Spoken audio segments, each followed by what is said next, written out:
In the luminous heart of the French Riviera, where the azure Mediterranean kisses the sun-drenched coast, stood a grand villa overlooking the sprawling vineyards of Provence. Here lived a young man named Lucien.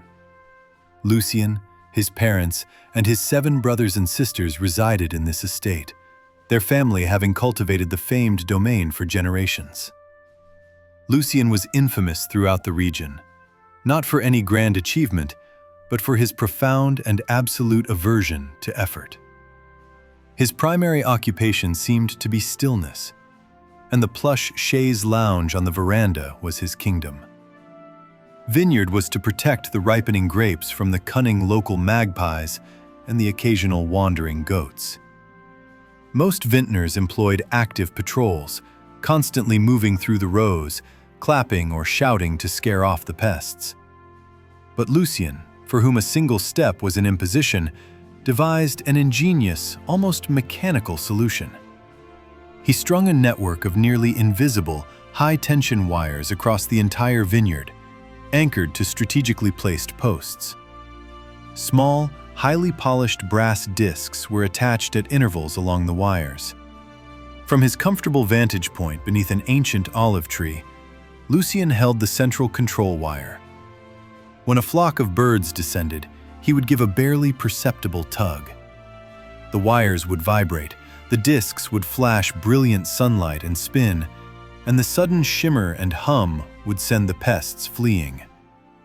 He had converted a task requiring hours of strenuous walking into a mere momentary flick of the wrist.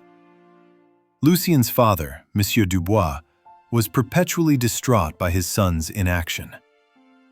"When we are frail and old," he would mourn to his wife, "he won't lift a finger to help us. His inertia will be the ruin of this domain."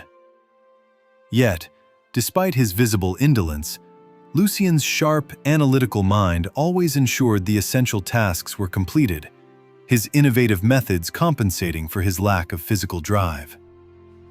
Then came a summer of unprecedented and relentless heat, a canicule that scorched the region. The usual gentle river dried to a trickle, and the air was thick with desperation. During this crisis, Monsieur and Madame Dubois were struck by a severe, debilitating fever. Lucien was suddenly the sole caretaker of the vast, thirsty vineyard. He had to haul heavy tanks of stored water, fight the hard, sun-baked earth, and manage the irrigation lines. Unconditioned for such sustained, brutal labor, his body failed him. He quickly fell behind schedule, and within 2 weeks, major sections of the priceless vines began to wilt and die. He could not manage it all alone. That evening, sitting on the veranda, watching the heat lightning flash over the distant Alps, Lucien felt a crushing, agonizing failure. "If only I had practiced some consistency, some discipline," he thought. "Now, the family's legacy is perishing." The next morning, the village was alight with electrifying news. The Prince of Monaco, a nearby sovereign, had announced a monumental, 2-part grand challenge open to all citizens. The prize was an immense, life-changing inheritance, a fortune that could instantly restore the family's wealth and save the domain. Driven by a fierce, protective love for his family and a burning need for redemption, Lucien immediately declared his intention to enter. The local community mocked him openly. "Lucien, the velocity architect? He measures movement by millimeters. How will he compete against the champions of the coast?"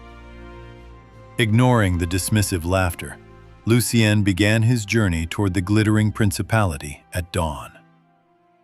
3 days later, the first challenge commenced. The participants assembled on the manicured lawns overlooking the deep blue expanse of the Bay of Angels.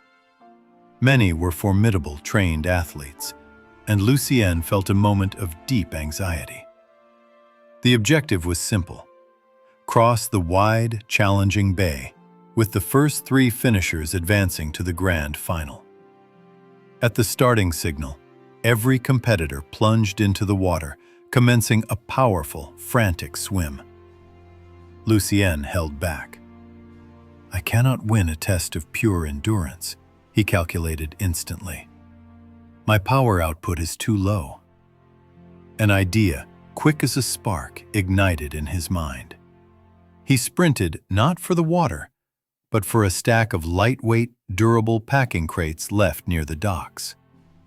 Working with sudden, focused energy, he bound several of them together with rope, fashioning a surprisingly buoyant, stable platform. He found a long piece of smooth, polished oak to use as a paddle. "This is a race to traverse the bay," he reminded himself. "Not an exhibition of swimming. I may lack brawn, but I possess efficiency." While the powerful swimmers eventually succumbed to fatigue and their strokes slowed, Lucien paddled with steady, economical movements, conserving his limited strength. He glided past many struggling competitors and crossed the finish line in a surprise third place, securing his spot in the final round. Perpendicular. Day, the final test was revealed. Each contestant was presented with a massive, unwieldy slab of local limestone. The task was to transport the stone 2 kilometers to a marker on a distant hill.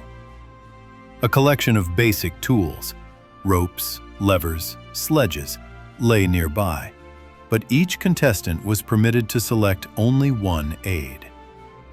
The first finalist selected a thick rope, straining immediately to drag the immense rough block. The second chose a heavy, steel-tipped sledgehammer to break his block into manageable pieces. Carpien, however, remained still for a long moment, his gaze sharp and calculating. "Brute force will be exhausted quickly," he determined. "I need the path of least resistance." After a moment of intense contemplation, Lucien selected the most inconspicuous tool, a fine, high-carbon, diamond-tipped saw. The crowd was utterly confused. How can that delicate tool move that mountain of rock? Lucien ignored the whispers. Instead of attempting to move the slab, he began to work on it. He cut swiftly and precisely, focusing all his energy not on movement, but on transformation. He carved the limestone slab into a near-perfect cylinder, discarding the excess waste.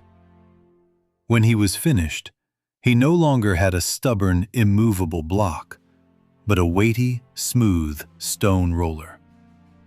With a single, powerful push, Lucien set the roller in motion, and it began to roll effortlessly down the slight incline of the road.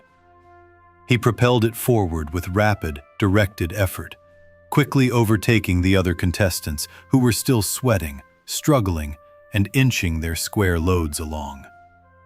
Lucien crossed the finish line first. The entire principality erupted in a roaring cheer for the boy they had mocked. The tale of Lucien, the velocity architect.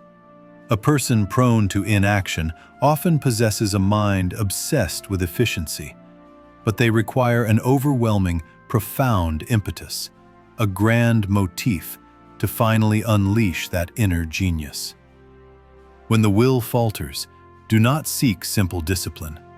Seek a great and noble purpose for your family, your goals, or your honor. A great cause will always inspire the greatest, most inventive performance.